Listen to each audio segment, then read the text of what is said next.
and welcome to my YouTube video. This week we are going to paint a chimpanzee. This video is in two parts, so we've got the underpainting and the overpainting. This week I'm going to focus on the underpainting.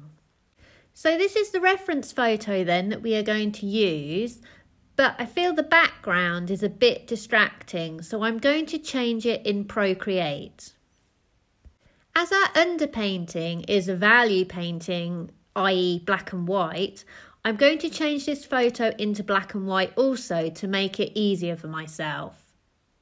So now we have a colour reference image which we'll use for our overpainting, and also a black and white image that we'll use for this video, which will be our underpainting. So just a quick word then about my palette. As this is a monochromatic painting, I'll be using two colours only, and that is raw umber and white. So I just want to show you my palette and the consistency of how I use this paint for the underpainting. This will be a very thin wash of an underpainting, so I work from paint that has been terps down quite heavily. So for very dark areas, I will use more raw umber. And for lighter areas, I will use a very heavily terps down mix of raw umber plus Gamsol. I will add a bit of white to my lighter areas, but generally, if I want to lighten my paint, I will just add terps. So really, I'm using very little white paint. It's mainly multiple consistencies of raw umber. So let's begin then and start painting.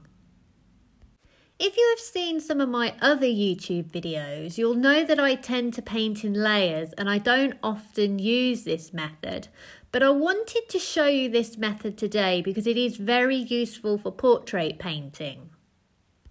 So I think that painting a chimp is very similar to painting a human portrait. My colour palette is virtually the same. This is the method I would use to paint a human portrait, so it seemed appropriate to show you this method today. It's worth remembering that painting a portrait is hard because of the complexity of the skin colours. So this method is really beneficial because it allows you to just focus on the values and separate out the process of colour and value. This is how I was originally taught to paint. However, over time, I've adapted my process to suit me best. And I would really encourage you to do the same. I think it's really good to watch other artists at work and see their processes. I have experimented with underpainting method, painting in layers method, and painting alla prima. And I've sort of mixed them all together to make my own process that makes sense to me. And I approach every single painting that I do differently. So sometimes I might do a straight alla prima painting, but here I think an underpainting would work best. So by knowing lots of different processes, it will help you work in the most efficient way, and hopefully it will help you produce your best work. So the skin of a chimp, just like human skin, is very translucent. Many of the paints that you use are transparent. So by having an underpainting, it really gives a sense of a full-bodied object, and you'll get real depth to your work, which is harder to achieve without having an underpainting. The reason why I paint my underpainting so transparently as an almost sort of a wash effect is because I'm trying to avoid the over muted colours that you can sometimes get with having an underpainting. This is one of the drawbacks of this sort of painting, having this underpainting.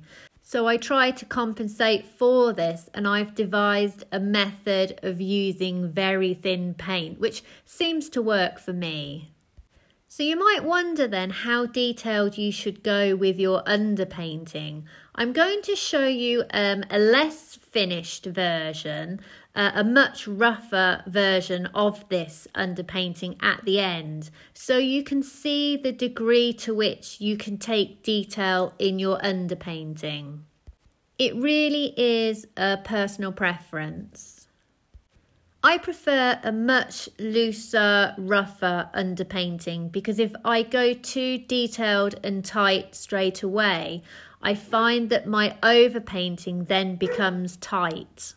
So it's worth bearing in mind then the sort of painting and end result that you are after. You can definitely achieve something that is quite tight and detailed with this method, but if you keep your underpainting loose, you can also produce something that is also very expressive. So it's just about playing about with this until you find a happy medium with this method that suits your style the best.